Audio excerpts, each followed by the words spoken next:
ओम शांति, ओम शांति, ओम शांति। सुख शांति का आधार सहज राजयोग। आज संसार के सामने सबसे ज़्यादा जो प्रश्न है, ज्वलंत प्रश्न है, जो सर्वत्र मची अराजकता, तनाव, अनिश्चितता व हिंसा को समाप्त कर शांति की स्थापना कैसे की जाए, यह सभी के मन में क्वेश्चन आता है। विभिन्न उपायों के बावजूद विफल देखकर विश्व समुदाय अब योग से निदान प्राप्त करने की आश लगाए बैठा है। परंतु उसके सामने उलझन यह है कि योग वास्तव में है क्या। सैकड़ों प्रकार के बताए जा रहे योग में सर्वश्रेष्ठ व फलदायी योग कौन सा है? योग शरीर का विषय है या मन का? और योग से क्या क्या प्राप्त किया जा सकता है, तो वह भी कितने समय में, यह क्वेश्चन है। ऐसे में उसका ध्यान ब्रह्म कुमार कुमारियों के द्वारा किए जा रहे राजयोग के अभ्यास व प्रचार प्रसार की तरफ जा रहा है, और जिससे लाखों नर नारियों को इससे लाभ भी प्राप्त हुआ है और हो रहे हैं। वे अतीत के दुखों से उबरकर वर्तमान में शांति का अनुभव भी कर रहे हैं और सुनहरे भविष्य की योग्यता धारण कर रहे हैं। और मनुष्य विषाद में डूबा है। सुख व शांति के लिए प्रकृति में भटकती हुई मनुष्य आत्माओं का प्रकृति से परे परमात्मा से मिलन योग कहा जाता है। योग कहा जा सकता है।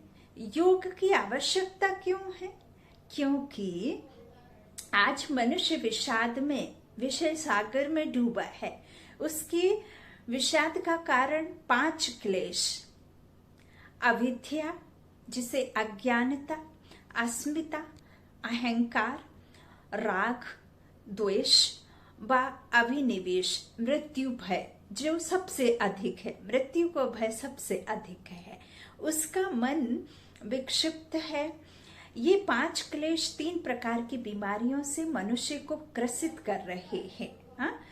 जो है आदि मानसिक रोग, सबसे अत्यधिक मानसिक रोग, व्याधि, शारीरिक रोग और उपाधि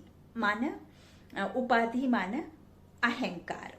मन श्रेष्ठ बनता है किससे? राजयोग से।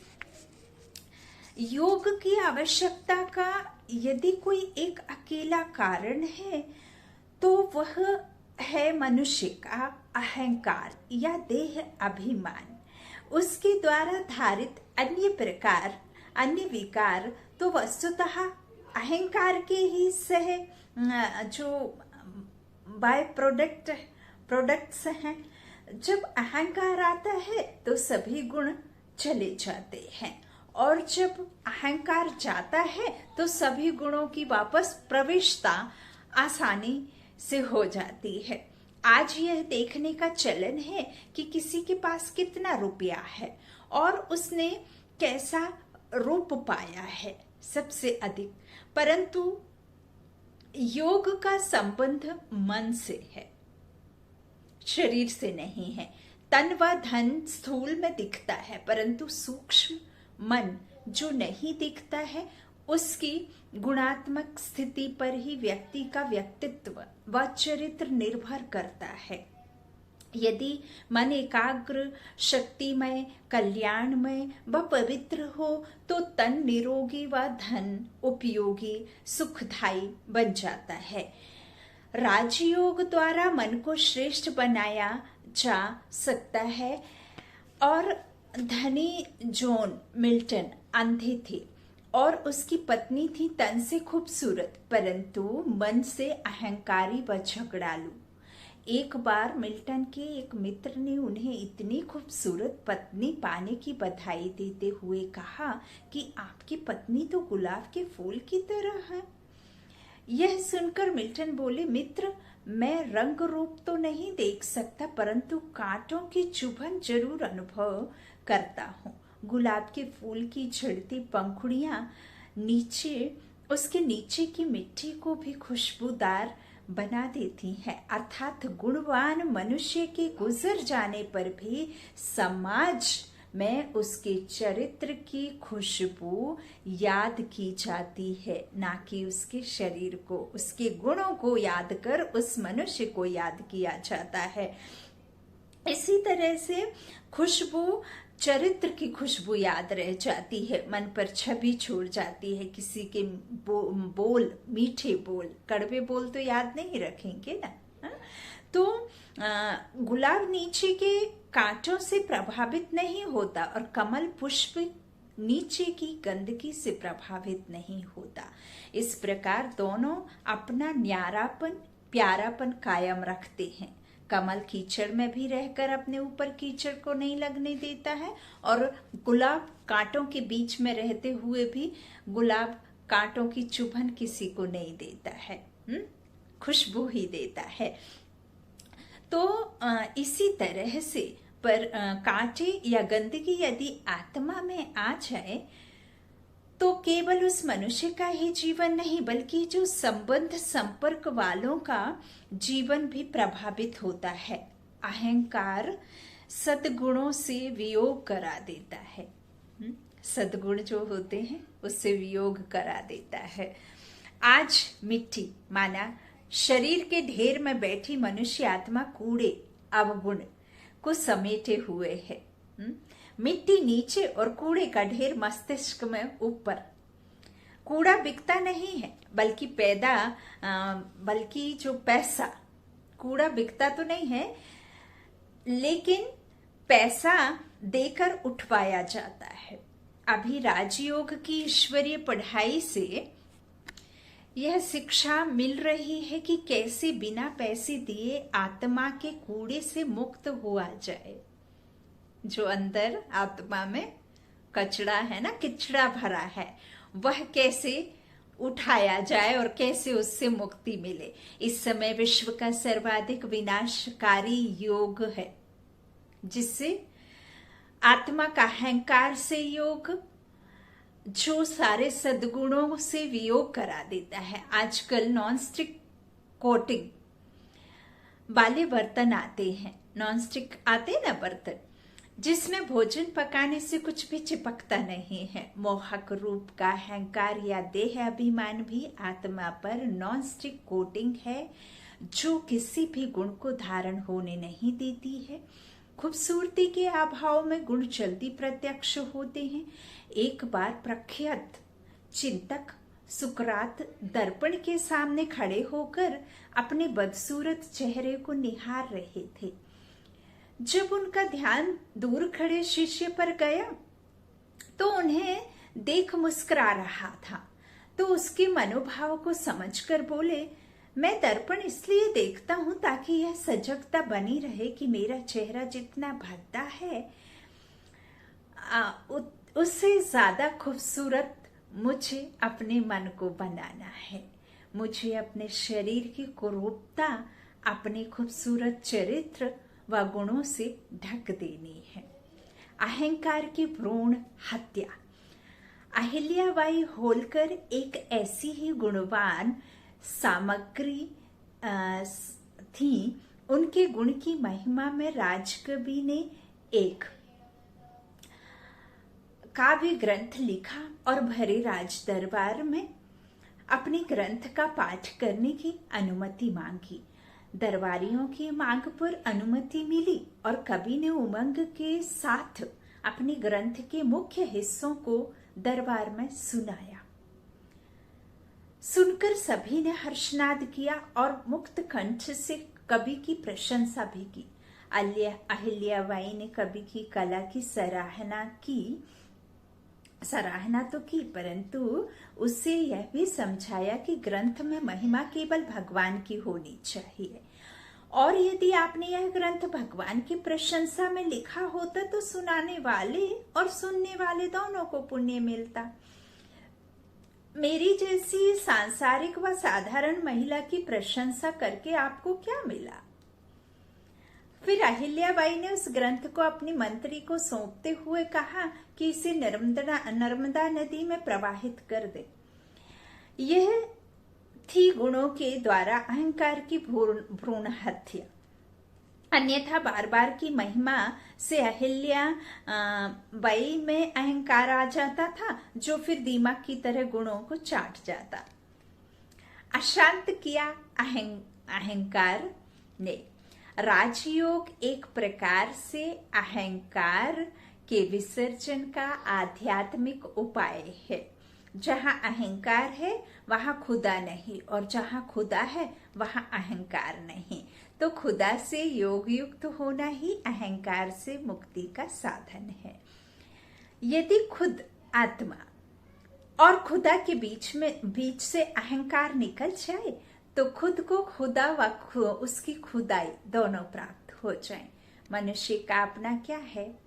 जन्म दूसरे ने दिया, नाम दूसरे ने दिया, शिक्षा दूसरे ने दी, रिश्ता भी दूसरे से जुड़ा, काम करना भी दूसरे ने सिखाया, अंत में शमशान भी दूसरे ही ले जाएंगे।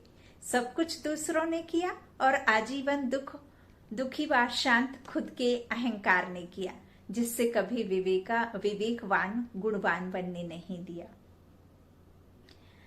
मांग और दुख आपस में जुड़े हुए हैं। मनुष्य आत्मा को शरीर मिलता है बिना मांगे, श्वास मिलती है बिना मांगे, माता पिता मिलते हैं बिना मांगे, भोजन मिलता है बिना मांगे, प्राकृतिक संसाधन मिलते हैं बिना मांगे। फिर पूजा प्रार्थना करते यह मांगने की आदत कहाँ से आ गई? मांगने का कारण यह है कि जिससे बिन मांगे सब कुछ मिलता है, तो फिर मांगने की क्या जरूरत है? उससे संपर्क टूट गया है। जैसे कि उत्तराखंड राज्य के तीर्थ स्थलों में जब सन 2013 में प्राकृतिक आपदा आई तो वहां का संपर्क राज्य के शेष भाग से टूट गया और जनता दरबदर होकर भोजन व दवाइयां मांगने लगी। तो आज मनुष्यों का संपर्क अपने परम पिता परमात्मा से टूट गया और वह मांगता बन गया। मांगने का मतलब यह है कि देना नहीं आता। मांग और दुख ये आपस में जुड़े हुए हैं। मनुष्य पहले नौकरी की मांग करता है, फिर नौकरी में काम की अधिकता से दुखी होता है। वह पहले पत्नी की मांग करता है, फिर पत्नी के स्वभाव से दुखी होता है। पहले वह मकान की मांग करता है, फिर प्राप्त मकान के टूट फूट से दुखी होता है। पहले वह संतान के लिए दुखी होता है, फिर संतान की नालायकी से दुखी होता है। अतः उसे मांग या इच्छा नहीं करनी चाहिए और बिना मांगे जो कुछ मिलता है उसमें संतोष करना चाहिए। उसमें देने की वृत्ति होनी चाहिए। देने से रिक्त हुई जगह को कुदरत चारों दिशाओं से भरने को दौड़ती है और कई गुना ज्यादा मिल जाता है। लेते रहना और देना नहीं, इससे तो जो असंतुलन पैदा हुआ है, आज उसने मन की शांति छीन ली है, जिसे योग से भरने का प्रयास हो रहा है। योग है दिल, प्रेम व समर्पण का विषय, ना कि दिमाग, अहंकार व स्वार्थ का विषय। दिमाग की मानते हुए मनुष्य को अशांति ही मिली है। धैर्य व एकाग्रता के अभाव में सीखता है आधा अधूरा योग। आज का मानव है आधा अधूरा, परंतु उसे हर चीज चाहिए दुगनी। किसी से भी आप मिले वह आधा सामने है और मन बुद्धि से आधा कहीं और है। वह आधा खुश है और आधा बेचैन है। वह आधा सच बोलता है और आधा झूठ। वह आज का काम आधा करता है और आधा काम कल पर छोड़ता है। यहाँ तक कि मरते समय भी वह आधा अपने शरीर में रहता है और आधा रहता है घर गृहस्थी की मोह माया में। ऐसे अर्धमानव के जीवन में जब अस्थिरता आती है तो वह योग सीखने जाता है और धैर्य व एकाग्रता के अभाव में योग भी सीखता है आधा अधूरा। अधूरा योगी योग के पथ पर अधूरा चलकर बैठ जाता है। पूरा का पूरा जाहिर है कि उसे नए कल्प में जीवन भी मिलता है लगभग आधे कल्प के बाद, परंतु सहज राजयोग के अभ्यास से पूरे कल्प का भाग्य प्राप्त होता है, क्योंकि उससे पहले पूरा मानव बनाया जाता है। अधूरा मानव कभी भी दैवी गुण धारण नहीं कर सकता। आगे रहना चाहते हैं तो दूसरों को आगे बढ़ाएं। लौकिक गीता कहती है कि जो अपने को अनर्थक क्लेश देते हैं वे कभी योगी नहीं हो सकते। अति भोजनकारी या अति उपवासशील, अधिक जागरणशील या अधिक निर्तालु, अधिक अति कर्मशील अथवा बिल्कुल आलसी, इनमें से कोई भी योगी नहीं हो सकता। क्लेश में फंसे या विकारों में डूबे मनुष्यों का संग भी योगी नहीं बनने देता ही नहीं है। संग का यदि इतना असर है तो क्यों ना सर्वशक्तिमान पिता का, परम पिता परमात्मा शिव का संग किया जाए। राजयोग है ईश्वरीय संग से आत्मा को निरोगी व सर्व गुण संपन्न बनाने की विधि। यदि आप चाहते हैं कि आप तेजी से आगे निकल जाएं तो आप मात्र ईश्वर का साथ लेकर चलें। यदि आप चाहते हैं कि दूर तक चलें तो आप ईश्वर के अन्य साथियों का संग भी करते हुए आगे बढ़ें। और यदि आप हमेशा आगे रहना चाहते हैं तो हमेशा दूसरों को आगे बढ़ाएं। ईश्वरीय ज्ञान कहता भी है कि दूसरों को आगे करना ही आगे रहना है, सहयोग करना ही सहयोगी बनाना है। संयम ना कि दमन। राजयोग अर्थात संयममय जीवन, इससे आत्मा में एकाग्रता व दृढ़ता आती है और विक्षेप, विकल्प, विकार व भटकाव समाप्त हो जाते हैं। मनुष्य को अपनी इच्छाओं, लालसाओं, वासनाओं आदि का दमन नहीं बल्कि उनका संयम करना है। दमन में हिंसा है और संयम में युक्ति व तप है। दमन अहंकारी रावण की तरह है जो कुपित हो मन का दम निकाल देता है। मन को निर्बल बनाकर इंद्रियों को, कर्म इंद्रियों का क्या करता है, इंद्रियों को दास बना देता है। संयम एक अच्छी पवित्रता रूपी नर्स है जो आत्मा में वासनाओं को वास नहीं करने देती। दमन है अपने व्यक्तित्व से द्वंद्व या संघर्ष, जबकि संयम व्यक्तित्व में सकारात्मक परिवर्तन लाता है। दूसरे शब्दों में अपने आप से ही युद्ध करना दमन है। आत्मा का आत्मा से लड़ाई है, आत्मा आत्मा से कहती है और विकारों से हमें मुक्ति मिलती है। तो इसमें अपने आप से ही युद्ध करना है और अपनी वृत्तियों को शुद्ध करना संयम है। दमन को समाप्त करने का सरल उपाय है दामन, अर्थात एक परम अहिंसक परम पिता शिव का दामन या हाथ पकड़ लिया जाए। शिव की श्रीमत ही उनका हाथ है। श्रीमत पर चलने से अपनी बुराइयों व आसुरी वृत्तियों के प्रति संयम आता है और लंबे काल का संयम और शिव की स्मृति इन बुराइयों का विनाश करती है। संयम वह रेशमी डोरी है जो सद्गुणों के मोतियों की माला के अंदर पिरोई होती है। संयम और ईश्वरीय नियम राजयोग का आधार और मानव जीवन का श्रृंगार है। एक राजयोगी किसी भौतिक आदि भौतिक या सांसारिक ऋषि सिद्धि के लक्ष्य पर निशाना नहीं लगाता, बल्कि संयम, एकाग्रता व दृढ़ता के द्वारा जीवन मुक्ति के लक्ष्य पर निशाना साधता है। संयम और एकाग्रता से सफलता। स्वामी विवेकानंद अमेरिका प्रवास के दौरान एक दिन नदी के किनारे टहल रहे थे।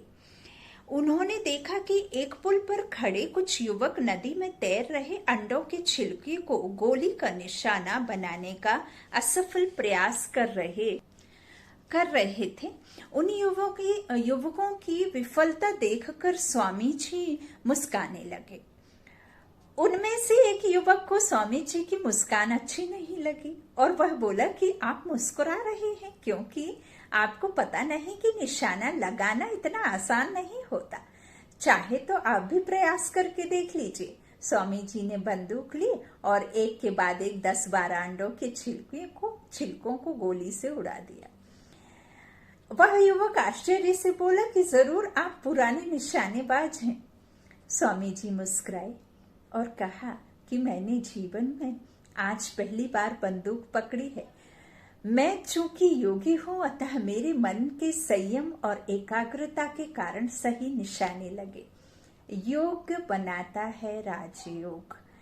राजयोग है मानव के शक्ति संपन्न आत्मिक अस्तित्व की महसूसता का आधार। आत्मा जब निज स्वरूप में टिककर शक्ति के स्रोत परमात्मा से प्रेम भरी याद की डोर से जुड़ती है तो सारे सांसारिक बंधन ढीले पड़ जाते हैं, सांसारिक बोझ हल्के हो जाते हैं।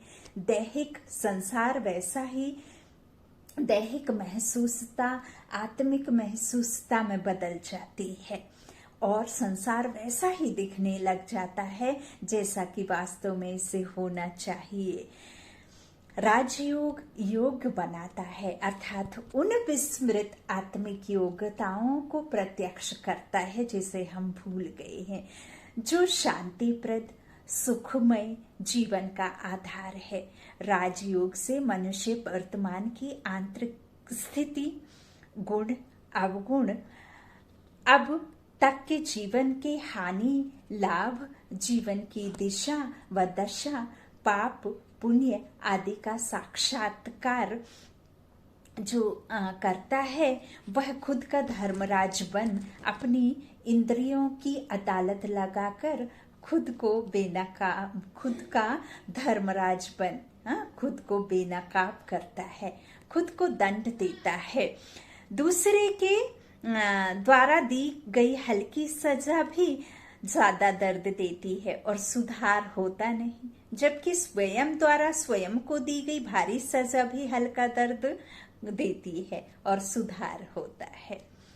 दादा लेखराज अपनी किसी भी इंद्रिय की भूल पर भी खुद को ही दंड दिया करते थे और विश्व की सर्वश्रेष्ठ पहले नंबर की संपूर्ण आत्मा बने, कर्मातीत अवस्था को प्राप्त हुए। इस तरह एक राजयोगी अपने भविष्य का निर्माता बनता है। राजयोगी की परीक्षाएं प्रतिदिन। संसार में अनेक प्रकार की विद्याएं विभिन्न स्कूल, कॉलेज या विश्वविद्यालयों में पढ़ाई जाती है, जिन्हें पढ़कर विद्यार्थी रोजी रोटी कमाता है। परंतु राजयोग ऐसी अनूठी ईश्वरीय पढ़ाई है जिसे पढ़कर पुरुषार्थी वर्तमान में रूहानी सुख लेता है तो भविष्य के जन्मों में सुख शांति का दैवी राज्य प्राप्त करता है। स्वयं को, ईश्वर को व सृष्टि चक्र को जानने की विद्या से बढ़कर संसार में कोई भी विद्या नहीं है। लौकिक पढ़ाई में विद्यार्थी को सालाना परीक्षाएं पास करनी होती हैं, जिनका रिपोर्ट कार्ड शिक्षक बनाता है और कमजोर विद्यार्थी के माँ बाप ट्यूशन लगवाकर अपने बच्चों की मदद करते हैं। परंतु राजयोग के विद्यार्थी की परीक्षाएं तो प्रतिदिन चलती रहती हैं, जिसका रिपोर्ट कार्ड भी उसे खुद रात्रि विश्राम से पहले लिखना होता है और खुद को खुद ही फेल या पास करना होता है, चेक एंड चेंज करना होता है, कौन सी हमारे अंदर में कौन सी कमी है उसे सुधार करके। इस तरह से खुद ही करना होता है।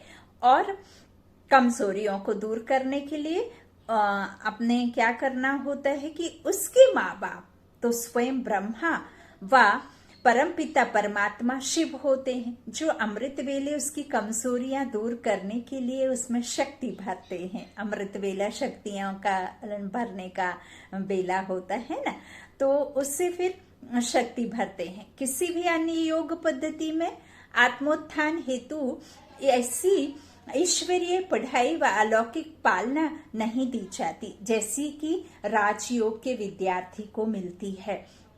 इस पढ़ाई से कई ऐसे राज या रहस्य खुलते हैं जिन्हें जानने से चली आ रही धार्मिक व सामाजिक मान्यताओं व परंपराओं की त्रुटियां समझ में आती हैं।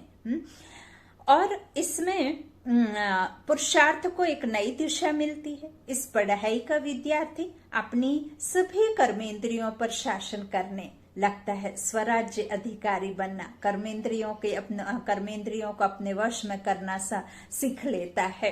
तो इस पढ़ाई का विद्यार्थी अपनी कर्मेंद्रियों पर शासन कर लेता है और अपने स्वतंत्र आत्मिक अस्तित्व व शक्ति संपन्न सत्ता का अनुभव करते हुए हर्षित आनंदित होता है।